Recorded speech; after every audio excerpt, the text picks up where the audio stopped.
Welcome back, everyone. Here is part 2 of our New Jersey International Film Festival dance panel Q&A.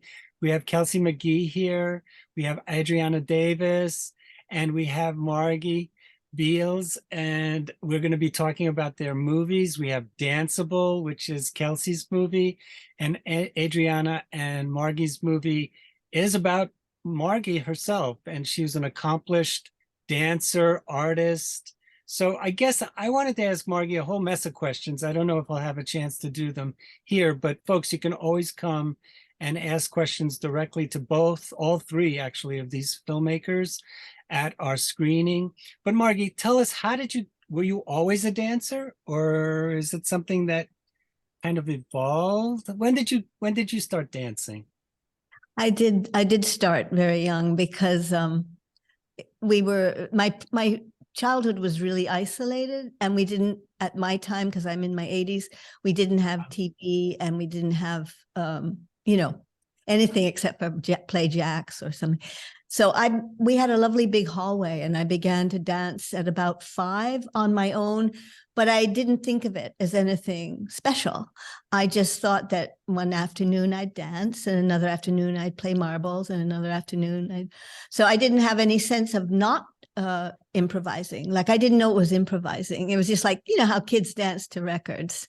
And that's why with Danceables, I felt very close to the people, because they just took off from their inner space, and with or without technique, which is probably how I was for the first 10 years or so. So that was really it. I started dancing about 7, and I danced basically to our gramophone until I left home at about 17. I just didn't want to go to college and came to New York, and then I pursued trying to dance, but I had no studio, so I used the street. I danced on the street. Wow. So where are you originally from then? Where did you move? Boston. From Boston. Cool. Yeah. So what drew you to New York? New York. The artistic capital of the country, I guess. I mean, I think I had only been there once before, and I was a little girl, and I remember that my father and mother were so excited to show me the tall houses, and they said, what I said was, "Oh, they're not that tall." I thought they were much taller. so I just, the minute I got to New York, I felt at home. That's the truth. And I've been there. I've never really lived anywhere else. So did you have any formal training in terms of dance? No, not until probably once I got to New York. I really tried hard to fit in. And I had a little bit of formal training one summer when I was in junior year. I think they were hoping that I would be more discouraged about and go to college like a more normal person. And yeah, it was just the sprinkling, and I was put with the little babies, and I was teenager and very big, and I was put with all the babies of the great ballerinas. I was in the baby class, and it was humiliating. But I did learn the beginning of ballet, and then I came here and did ballet right away as soon as I got off the train. Very cool. So my question is then, to connect Adriana to Margie, how did you guys connect? I mean, you mentioned a little bit in our first part, but how did you guys connect and decide you were going to make this film? Adriana, you go. Yeah. I was brought in by the person who was producing the salons, or the, as I was calling them, edutainment, the pieces where Margie would speak about improv, and then we had another session where she met with young comedians and dancers and all various artists, young artists. And Meg brought, what is her name? And she brought me in as the editor, because I had worked with her on her own business, which is the Knowledge Project, where I taught editing as well as did some writing for her. And it's a nonprofit that works with school children to bring them into writing and reading. And I was there as the editor. And then, as I said, the little cut that I did in 2015 was, so yeah, it's even more than 5 years. The cut that we did in 2015 had gotten kind of waylaid, just kind of went away, and Meg went on to do other things, and Margie went on to do other things, and I did other films. And then it came back around that Margie and our associate producer on the film, Kat Davis, also not related, said, "Oh, could you change a couple of lower thirds or titles on the film? You know, we love this 2015 version. It's wonderful, but can you just do a couple of little titles?" And that was 4 years ago, I think, or 3 years. And with their direction and guidance, both Kat, myself, and Margie together, we really, I think, improved this film and made it much more than edutainment. You're going to learn some things. You're going to learn a lot of things, but you're also going to get to experience the artistry that is Margaret Beals. And I mean that it was the blessing for me, because I've done a lot of documentaries where there were no archival materials and no photographs and nothing. And Margie has archived so much of her work over the years. It's a true library unto itself. That's why I think you definitely should expand it into it could easily be an hour-long film. And, the photograph that's behind you, that's part of your Zoom window, is great archival footage of Margie much what she does. And I think if there's more of it, I would definitely, much more. I definitely think you should do it for sure. Anyway, Kelsey, back to you. So your dancers are from different places, but they all end up being instructors. Mm-hmm. Was that part of the equation when you were putting this film together, or did it just kind of happen that they ended up being instructors, not just dancers?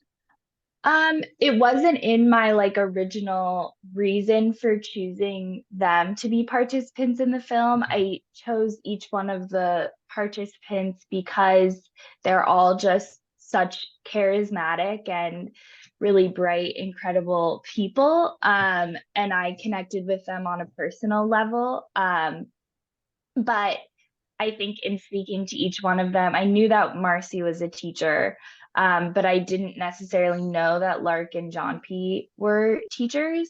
And it worked out really well, this idea of taking all of their dance knowledge and spreading it with others and bringing inclusivity and accessibility to dance and seeing that next step.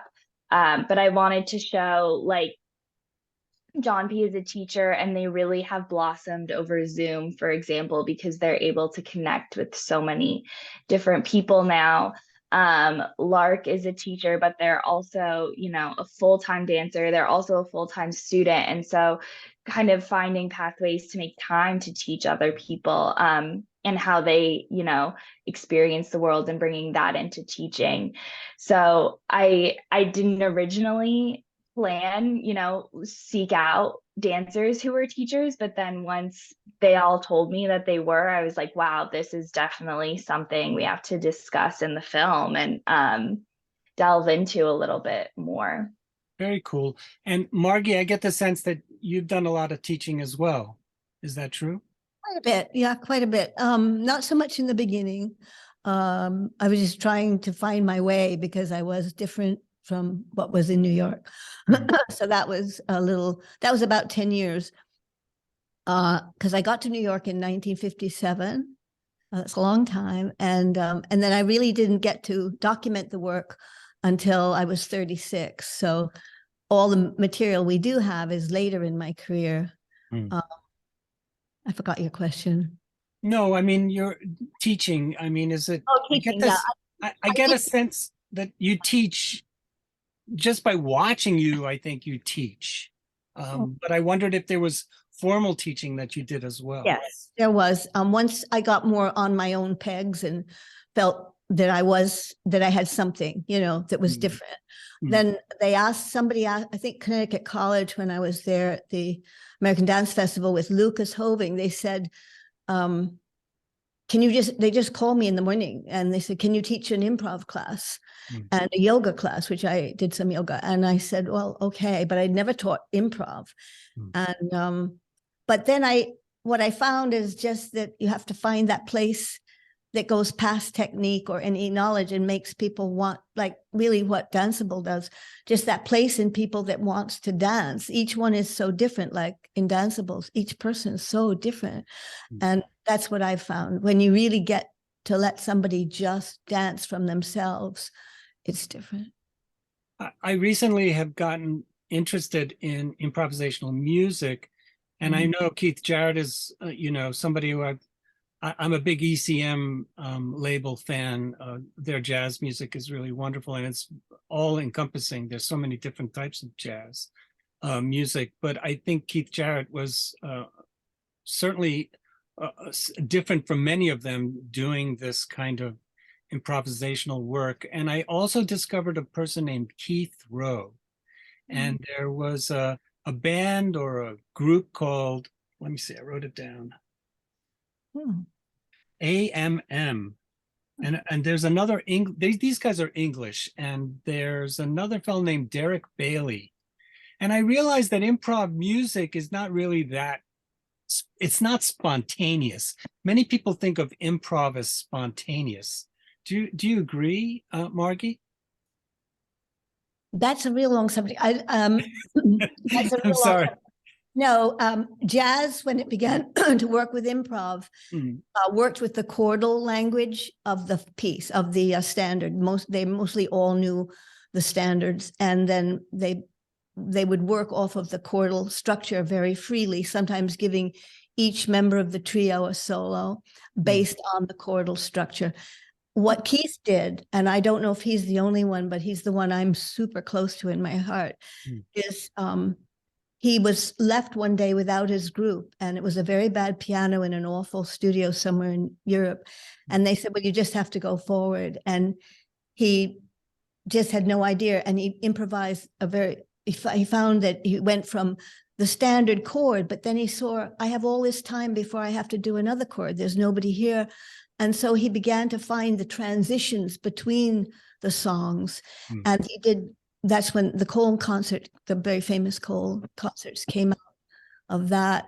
And he really did, they're the highest selling solo piano concerts and he sits down without a thing in his head. But of course he's trained, he has a beautiful, beautiful language, So it is kind of spontaneous what he does, correct? Yes, it is. So is your stuff also spontaneous? How much of it is pre-planned? Is there any pre-planning? No. That's the beauty of it. The piece where you recite poetry, though, that is a fixed piece that goes. That's good for you to mention. I brought in words because people didn't understand what I was dancing about, even though I was just dancing about the moment, really. But since that didn't be where they were at, I began to do poetry, and I did improvise it in sort of little salons. Like I worked with Raymond Duncan, if you can believe. But I mean, I did it in salons, and then after you do a poem 4 or 5 times, because the words mark the gesture, so that gesture becomes part of that word. And so it comes up naturally. So it's not exactly like you choreograph it, but by the end of doing Millet or the end of doing Sylvia Plath or Carl Sandburg, it was choreographed. Yeah, I love the interweaving of the different art forms that you use in your work. And that's why I want to see a feature, because then I get to see more of it. I'm ready. Yeah, let's go. All right, folks. I'm sorry. I was just going to go ahead, Adriana. Piggyback on that. That's why we did include. Margie had shows where she would take a word from the audience. She didn't know what word was coming at her, and she created movement and one of the things, I hope this comes across, the piece that we use, she's very funny.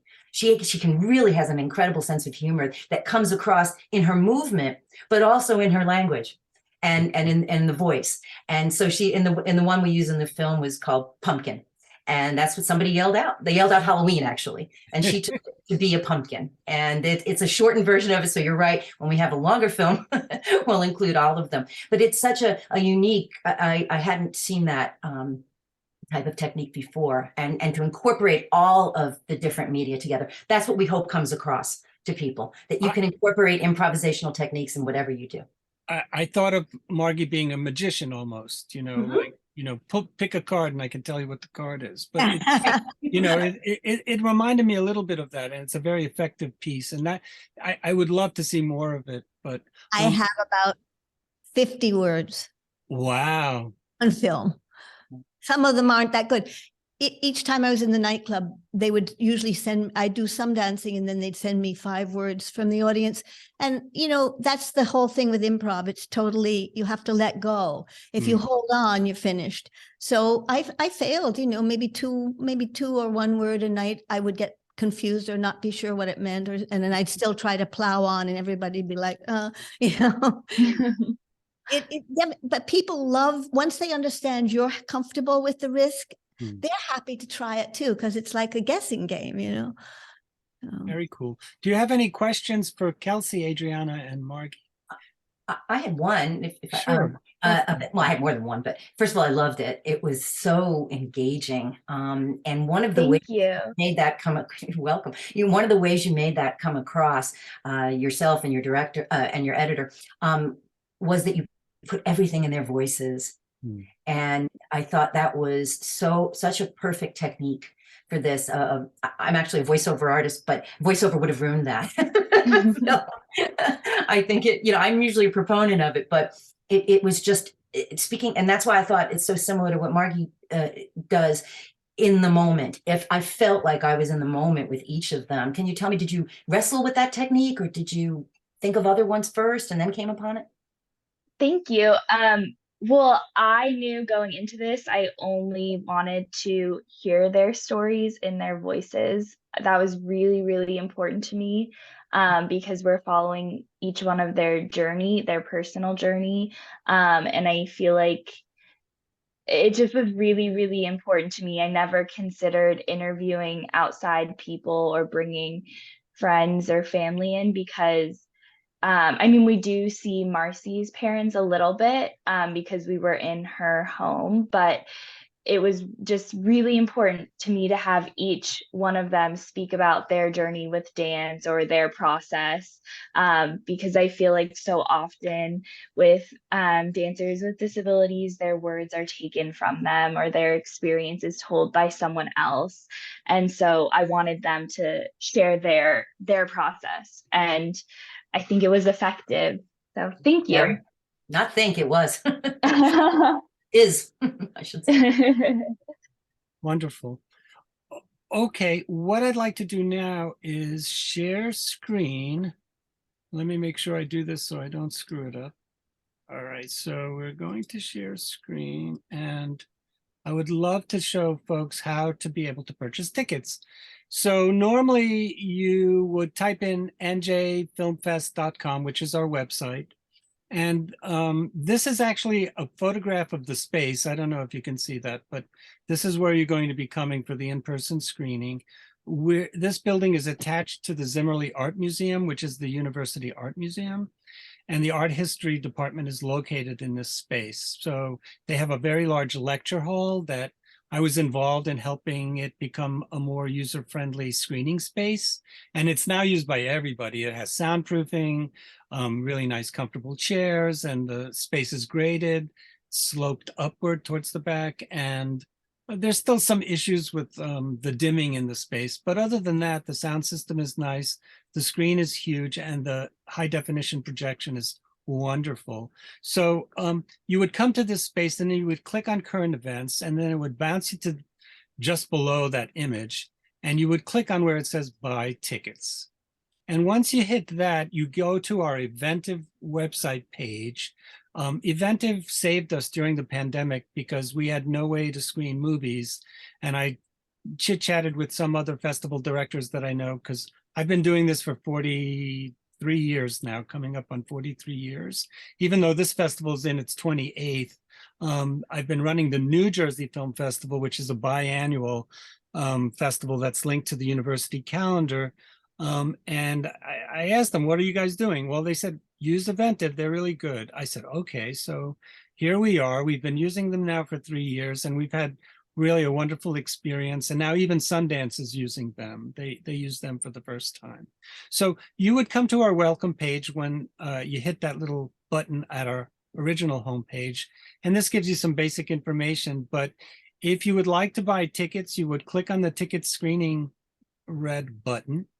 And lo and behold, here we have our catalog page, which is where you would be buying tickets. So the Art of Dance, or the Dancing Without Steps, the Art of Improv with Margaret Beals, is playing with another film that focuses on Linda Troller, who's a really well-established photographer. And we're going to be showing her film with yours. And so you get 2 films for the price of 1. And this gives you all the basic information and all the powers that be in the making of the film, and so on and so forth. And you can always go back to the festival site to get to our schedule, which is linear. And this way you can just kind of scroll down and see all the wonderful films that we're screening. And they're divided by a red line. And that way you can see each one of the screenings. And I'm scrolling down to get to the Sunday, June 4th online and in-person show of Shorts Program 2 to show you that Kelsey's film is playing with a group of shorts. Some are animation, some are experimental. And I thought, since there's a lot of experimentation in the dancers' work, that I would couch you here, because again, I thought it would have been nice to put the 2 dance movies together, but I thought that it had a better home here. And here's a nice photo of Margie performing.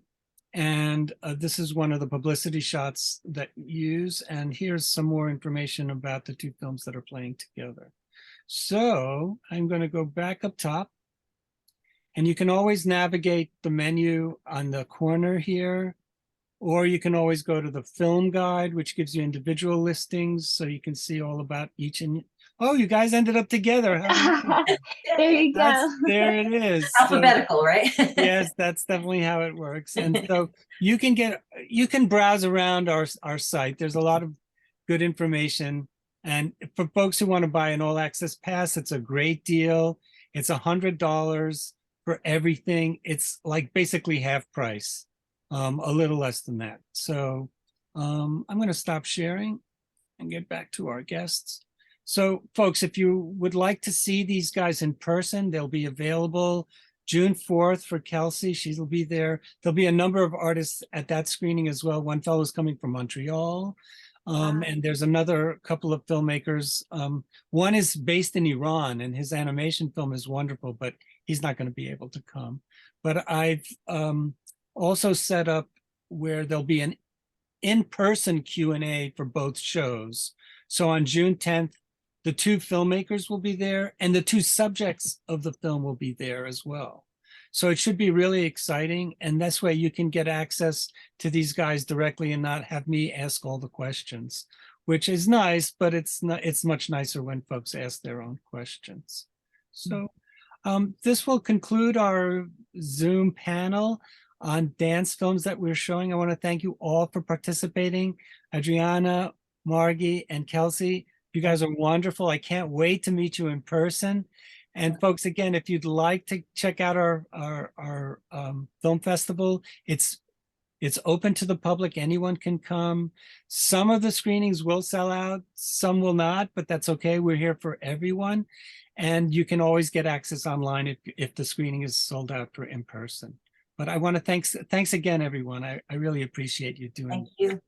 Thank you. Thank you so much. This is great. Thank you. Thank you so much. Oh, what am I doing here? Oh. All right, folks. Let's see how I do this here.